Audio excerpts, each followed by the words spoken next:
ชีวิตนี่รับแล้วก็รับไปเลยรับแล้วก็แล้วอันนี้แหละเพิ่นจึงว่าอันสิเฮ็ดจังได๋ให้มันคุ้มค่า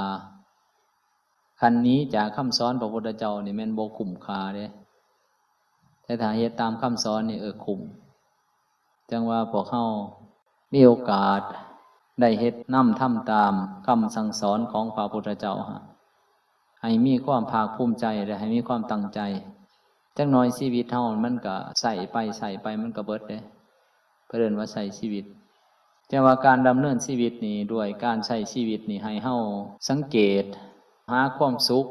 อย่าสิไปเอาความสุขในจินตนาการอย่าสิไปเอาความสุขในความบาดหวังพยายามเสาะแสวงหาความสุขชนิดหนึ่งคือความสุขที่เกิดขึ้นในปัจจุบันโดยยกตัวอย่างพวกนักศึกษาสมัยก่อนอาจารย์เป็นนักศึกษาสิมีความคิดว่าหลังจากที่เฮาเรียนจบสามัญศึกษาคือสิสบายและเฮาก็สิมีความสุขเวลาเฮาเรียนจบไปแล้วอันนี้คือเอิ้นว่าความสุขในความหวังถ้าถึงจุดนั้น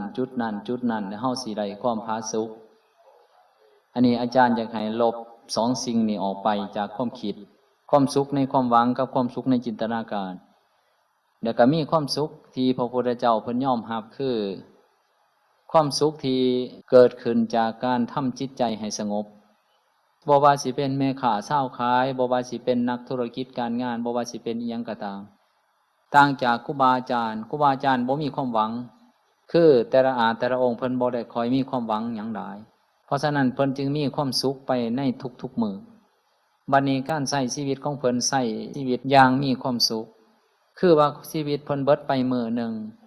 ก็เบิดไปด้วยความสุขเบิดไปปีหนึ่งก็เบิดไปด้วยปีหนึ่งแห่งความสุขแต่พวกเฮาเบิดไปด้วยความทุกข์ทั้งเบิดชีวิตและก็ทั้งทุกข์เปรียบเหมือนคนเสพยาบ้าทั้งเสียเงินทั้งเสียสุขภาพเปรียบเหมือนคนกินเหล้าทั้งเสียเงินทั้งเสียสุขภาพเสียชีวิตบ่แม่นตายเด้ตายอันนั้นเขาเอิ้นว่าเบิดชีวิตเสียชีวิตก็คือแบบว่ามื้อนึงผ่านไปแสดงว่าเฮาก็เสียไปลมหายใจเข้าลมหายใจออกเฮาก็เสียไปชีวิตแห่งการสูญเสียแต่ละมื้อจังว่าเบิ่งให้พิจารณาคือถ้าเฮาบ่เปลี่ยนความคิดนี้เกิดอีก10ชาติเฮาก็ยังสิแสวงหาความสุขแบบพระพุทธเจ้าบ่ได้คือเฮาลองมาสังเกตเบิ่งประวัติของพระสัมมาสัมพุทธเจ้าเนาะเพิ่นเป็นกษัตริย์สมบูรณ์ทุกอย่างบ่ต้องวาดหวังคือพวกเฮาเด้บ่ต้องวาดหวังหาโภคทรัพย์บ่ต้องวาดหวังหาผู้บำรุงบำเรอแต่ว่าเพิ่นมีเบิดแล้วแต่เพิ่นยังรู้สึกว่าชีวิตตัวนั้นมันเป็นชีวิตบ่ปลอดภัยขนาดเพิ่นน่ะยังรู้สึกว่ามันบ่ปลอดภัยบัดนี้คันเฮามากลับเบิ่งพวกเฮากับเพิ่นนี่ในสัญชาตญาณในความเป็นมนุษย์ด้วยกันนี่มันใกล้กันเด้เพิ่นกับเฮานี่ใกล้กันเด้เพิ่นเป็นเชื้อสายกษัตริย์มีพร้อมทุกสิ่งแต่ว่าเฮานี่ขาดเคินทุกสิ่งเพราะฉะนั้นสำหรับเรื่องโลกียะนี่จริงแบบว่ามันเป็นภาพลวงแต่ถ้าเฮาหากพินิจพิจารณาเขาลึกๆแล้วเฮาสิเห็นคำสอนของพระพุทธเจ้านี่มันสิมอบความสุขให้กับชีวิตของเฮาหาอีหยังก็หามาปะไว้หั่นแหละหาอีหยังก็หามาถิ่มไว้หั่นแหละซื้อดินก็บ่ได้เปลี่ยนแปลงดินก็ปะเป็นดินอยู่หั่นแต่ว่าจิตเฮาไปครอบครองหาอีหยังก็บ่มีความสุขดอกได้อีหยังก็บ่มีความสุขถ้าว่าบ่ได้ความสงบนั่นเฮาลองมาคิดเบิ่งคนที่ให้ทานนี่วาดหวังความสุขเขาวาดหวังโภคทรัพย์และก็วาดหวังว่าโภคทรัพย์นั้นสินำความสุขมาให้คือมันเป็นจังซี่นะความคิดนะเขาจึงให้ทานอันนี้ผู้ที่หนึ่งผู้ที่สองก็คิดว่ารักษาศีลแล้วศีลสินำความสุขมาให้มันยังเป็นศีลนำความสุขมาให้อยู่แต่อีกผู้หนึ่งนี่คือตั้งใจทำจิตนั้นให้มีความผาสุกแบบบ่ต้องอาศัยสิ่งอื่นอีกท่านแล้วเฮาสิได้โภคทรัพย์แต่โภคทรัพย์จังสิทำให้เฮามีความสุขมัน 2-3 ต่อคือคล้ายๆเฮาไปเสนอเวียกนี่แหละไปเสนอเวียกนำผู้น้อยก็เสนอไปหาผู้ใหญ่ก็เสนอไปหาผู้ใหญ่จักมันสิถึงขั้นสูงสุดหรือบ่แต่ว่าถ้าเฮานี่เสนอไปฮอดผู้ใหญ่โดดมันก็สิสบายแต่ว่าคนที่ตั้งใจเบิ่งความรู้สึกเบิ่งความผิดความถูกเบิ่งความอีหยังนี่มันสิสามารถสัมผัสได้นะว่าจุดนี้มันบ่ดีแล้วเนี่ยเอามันออกจักนิดนึงการกระทำตัวนี้บ่ดีแล้วหยุดมันไว้หลังจากนั้นมันก็เริ่มใส จิตเฮาหันเดิมใสเดิมนิ่งแล้วมันก็สิเห็นสภาวะเปรียบเสมือนแบบว่าน้ำทั้งใสทั้งนิ่งเนี่ยมันสิเห็นที่อยู่ในน้ำนั่นได้อย่างชัดเจนแต่ฐานน้ำนั่นทั้งคุณทั้งสันทั้งไหวแน่นอนเฮาสิบ่เห็นสิ่งต่างๆอยู่ในน้ำนั้นเปรียบเสมือนคือพวกเฮากูมือนี่จิตของพวกเฮานี่ทั้งคุณทั้งสันทั้งไหวพร้อมเด้มันคุณด้วยกิเลสตัณหานี่มันสันไหวด้วยความย้านความกลัวกูมือนี่คุณด้วยความโลภมากโลภอยากได้อยากดีความโมโหโทโสนี่แหละอันนี้เพิ่นเอิ้นว่ามันคุณมันไหวนี่คือมันไหวด้วยความสะดุ้งย้านกลัวต่อสิ่งต่างๆที่จะเกิดขึ้นหรือสิ่งที่เกิดขึ้นแล้วอันนี้เป็นธรรมชาติของมันบ่ต่างหยังจากน้ำบัดนี้ถ้าสังเกตเบื้องน้ำนี่ถามมันทั้งคุณทั้งเป็นกี่ต้มทั้งมันสั่นไหวนี่โอกาสที่เฮาสิเห็นอีหยังอยู่ทั้งดุมนั่นมันเห็นบ่ได้เด้อจิตของเฮาก็คือกันมันสิเห็นแบบว่ามันสิจำแนกแบบว่าโอ้ตัวนี้เด้ความชั่วตัวนี้เด้ความดีมันสิเห็นบ่ได้เด้อแล้วมันสิมีแต่มั่วซั่วไปเด้อเด้นำความสุขมาให้เกิดขึ้นแก่จิตได้เด็ดขาดเด้อนำมาบ่ได้แน่นอนเฮาสิเลือกสิ่งที่สกปรกออกไปจากจิตนั้นบ่ได้เพราะฉะนั้นปัญญาขั้นพื้นฐานปัญญาขั้นกลางปัญญาขั้นสูงสุดมันมีประโยชน์คือเฮาจะต้องเริ่มสังเกตเบิ่งสิ่งที่เป็นหยาบๆสมัยก่อนอาจารย์เคยไปตำเขาฟัดเขาน้ำพ่อแม่แต่ยังน้อยแต่ถามมันมีสิ่งสกปรกแบบว่าเครื่องมันมาปะปนรุ่นใหญ่ๆก็สิเลือกตัวนั้นออกก่อนแล้วก็สิเลือกเอาตัวน้อยๆออกตัวน้อยๆออกสุดท้ายมันก็ยังเหลือแต่เขาสมบูรณ์แบบอันนี้พวกเฮาคือกันเดี๋ยวนี้เฮารู้สึกว่าบาปตัวใดที่ว่าความผิดตัวใดมันใหญ่ๆสำหรับเฮานะที่ว่ามันหุ่นแห้งเดี๋ยวเฮาเฮ็ดทุกครั้งเดี๋ยวรู้สึกว่ามันสตันมันสะท้านมันรู้สึกว่ามันนำความทุกข์มาให้ร้ายในบาปตัวนั้นถือว่าเป็นบาปใหญ่สำหรับคนคนนั้นบัดนี้คันรู้สึกว่าโอ้ตัวนี้มันเป็นบาปใหญ่แล้วนะเฮาต้องมันสังเกตบ่แม่นแต่ฟังครูบาอาจารย์อย่างเดียวเด้เฮาสังเกตชีวิตของเฮาอยู่ตลอดเพราะว่าชีวิตของเฮานี่เฮาใส่อยู่ทุกมื้อทุกมื้อคันใส่อยู่ทุกมื้อจังซั่นเนี่ยมันก็สิเบิดเพราะฉะนั้นเฮาต้องสังเกตว่าโอ้จุดนี้นี่ให้ชีวิตมันเบิดไปให้ใจมันสะอาดขึ้นต่างจากว่าให้ชีวิตเบิดไปให้ใจคุณมั่วตัวนี้เนี่ยรูปโลดการเกิดเป็นคนนี่คือเขาตั้งคำถามว่าเกิดมาเพื่อหยังก็มีหลายคำตอบแต่ว่าทุกคนนี่ต้องการความสงบแต่ว่าถ้าพวกเขาหากพวกเข้าใจในส่วนนี้นะพวกเขาก็สิพากันลีนแห้งดีนเท่าไรจิตกับแห้งสันเท่านั้นคือคนเฮานี่ดีนหาความสุขมันมีแนวไปกวนบ่อน้ำตัวนั้นแห้งอยากให้มันใสเท่าไรก็แห้งไปกวนแห้งกวนกับแห้งคุณแห้งคุณกับแห้งกวนมันก็เลยบ่ใสจักเทื่อบัดนี้ถามผู้มีปัญญานี่ลองทำจิตให้นิ่งเหมือนพระพุทธเจ้าเพิ่นบอกนะคือให้บ่อน้ำตัวนั้นมันนิ่งบ่ต้องให้มีหยังไปรบกวนมันดวงดายจะนอนมันก็ใสเองโดยธรรมชาติของมันเริ่มสิใสลงพอมันคอยนอนลงแต่หลังจากจิตเฮามันเดิมใสขึ้นใสขึ้นมันก็สิเกิดปัญญาเดี๋ยวมันสิเห็นเหตุโอ้จุดนี้นี่ตัวนี้นี่มันทำให้เฮาเกิดความทุกข์คล้ายๆว่ามันสิมีผู้หนึ่งเพิ่นเอิ้นว่าวินิจฉัยเป็นนักวินิจฉัยอยู่ในจิตของเฮานั่นเองภาษาธรรมะเพิ่นเอิ้นว่าธรรมวิจยะภาษานักวิทยาศาสตร์เพิ่นว่านักวิจัยมันมีผู้หนึ่งอยู่ในหันเป็นผู้วิจัยสินำสิ่งนี้ออกสินำสิ่งนี้เข้าจิตเฮาก็เริ่มสงบลงสงบลงความสุขนั่นก็เปล่งปลั่งขึ้นมาเปล่งปลั่งขึ้นมาหลังจากนั้นเฮาก็สังเกตอีกว่าโอ้ส่วนนี้เป็นส่วนดีควรรักษาไว้เหมือนกับคนปลูกต้นไม้ส่วนที่มันบ่ดีเสียออกเขาคิดว่าตัวนี้บ่มีประโยชน์แต่เสียออกฟันออกส่วนที่มีประโยชน์รักษาไว้ใส่ฝุ่นมันจิตนี่อยู่ในดวงจิตเฮามันสิมีอยู่สองสิ่งปะปนกันอยู่หันมันเป็นธรรมชาติของมันแต่ลึกดำบรรพ์คือมันสิมีสิ่งที่ก่อให้เกิดความทุกข์และก่อให้เกิดความสุขอยู่ในจิตดวงเดียวสิ่งที่ก่อให้เกิดความทุกข์นี้เฮาก็เข้าใจสิ่งที่ก่อให้เกิดความสุขเฮาก็เข้าใจพระพุทธเจ้าเพิ่นสอนว่าให้เข้าใจเหตุมันอันนี้คือมันเป็นเหตุและเพิ่นก็สอนเรื่องเหตุก่อให้เกิดความทุกข์หลายอย่างเป็นต้นว่าการผิดศีลบ่หรือว่าการเฮ็ดต่างๆเนาะในอกุศลกรรมวัฏต่างๆนานาแต่ว่าตัวนั้นเป็นคำสอนของพระพุทธเจ้ายังบ่ทันแม่นคำสอนของเฮาเองหลังจากได้ยินแล้วเฮาลองมาสังเกตการปฏิบัติธรรมคือการมันสังเกต เห็นบอกคือพวกนักวิทยาศาสตร์เขามันสังเกตจนเขาได้ข้อมูลแต่เขาจึงนำออกมาเผยบัดนี้พระพุทธเจ้านี่เป็นคนสังเกตเพิ่นได้ข้อมูลเนี่ยเพิ่นก็นำมาสอนพวกเฮาแต่ว่านั้นเป็นข้อมูลของพระพุทธเจ้าบัดนี้มันเป็นข้อมูลของส่วนตัวสังเกตเบิ่งในจิตของเฮาเองอันนี้ก็เอิ้นว่าผู้ที่เข้าถึงพระศาสนาอย่างแท้จริงบางครั้งคนที่ท่านนี่ก็ท่านด้วยจิตที่ไว้วันจิตที่คุณมั่วย่านพระอาจารย์บ่ฮู้ย่านหมู่บ่เห็นย่านบ่ได้หน้าได้ตาคือจิตมันสั่นบ่แม่นการให้ท่านดีเสมอไปแต่ถ้าให้ท่านด้วยจิตที่แอบแฝงกิเลสซ่อนเร้นแล้วมันสิทำให้จิตนั้นนิ่งติงได้สิ่งที่ทำให้จิตนั้นก่อให้เกิดทุกข์คือบางบ่นี่ไปท่านแต่บ่ได้ประกาศรายชื่อหรือว่าครูบาอาจารย์บ่รับรู้นำก็รู้สึกว่าบ่สบาย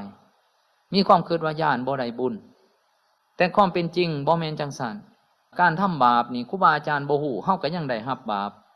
เพราะฉะนั้นการทำบุญนี่เฮาบ่แม่นทำนำครูบาอาจารย์เฮาทำกับพระพุทธศาสนาพระพุทธศาสนานี่บ่มีไผเป็นเจ้าของบ่แม่นพระอาจารย์องค์ใดองค์หนึ่งคืออากาศอยู่ในวัดหนองแดะนี่บ่แม่นอาจารย์เป็นเจ้าของแม่นอยู่ในวัดหนองแดะที่ว่าอาจารย์เป็นเจ้าอธิการแต่ว่าอาจารย์บ่สามารถเป็นเจ้าของอากาศนี้ได้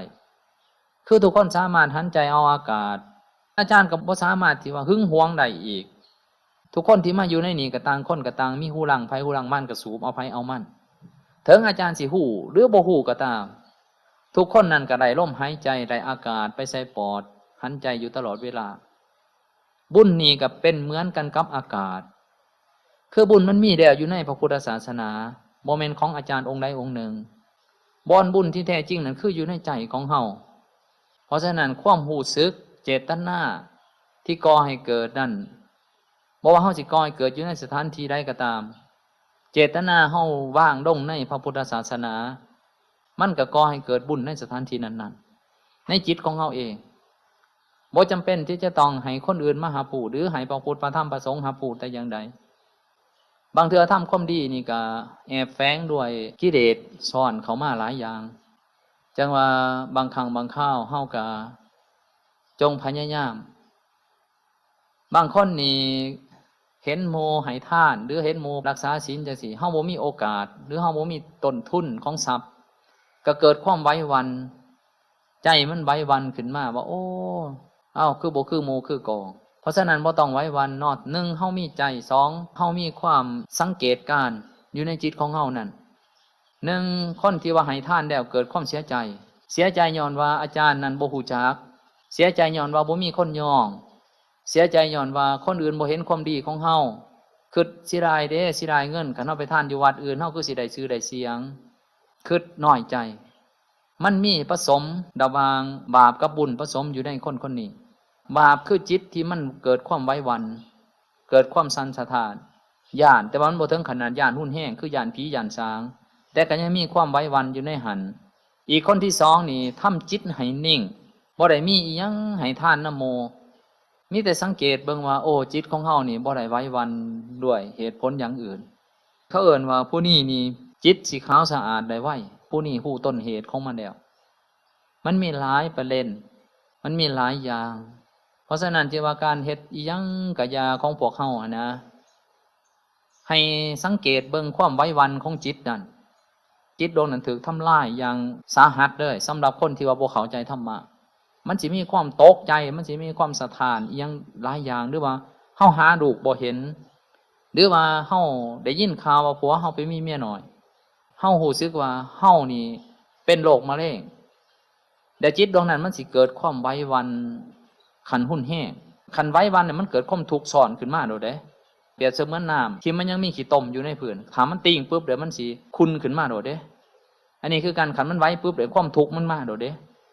อยากดำเนินชีวิตให้มันถูกต้องตามหลักของความเป็นจริงตามหลักคำสอนของพระสัมมาสัมพุทธเจ้าให้จะได้เฮาดำเนินชีวิตให้มันถูกต้องเฮาก็ได้แต่เสียสละเวลามาฟังคันใดมาฟังแล้วบางทีเฮาก็สิได้ความรู้สึกที่ดีๆแล้วก็เฮาสิรู้สึกวางแผนในการใช้ชีวิตของเฮาว่าเฮาควรใช้ชีวิตแบบนี้เพื่อบ่ให้จิตเฮาไว้วันยกตัวอย่างคือนักมวยมีแต่ซ้อมอยู่ผู้เดียวก็สิว่าเจ้าของเก่งก็บ่แม่นมันต้องได้ทดสอบเพราะฉะนั้นนักภาวนาเนี่ยก็ต้องได้ทดสอบเจ้าของนำยกตัวอย่างมาอารมณ์มันสิมาหาเฮาหรอกเฮาบ่ต้องไปหามันดอกนั่งอยู่เฮือนซื่อๆจังนั้นมันก็มา มันมาแต่มันมาทำให้จิตของเฮานี่สั่นวันไหวสำใดแน่เหตุการณ์ตัวนั้นที่มันเกิดขึ้นกับเฮาในมือนั้นวันนั้นใครรู้สึกว่าโอ้ยมันสั่นแห้งเด้นี่แสดงว่าการฝึกฝนของเฮาการเตรียมพร้อมของเฮาบ่ทันได้เฮาจะต้องไปฝึกใหม่ทำใหม่เฮ็ดใหม่อีกเฮ็ดใหม่แล้วก็ต้องสังเกตเบิ่งมันอีก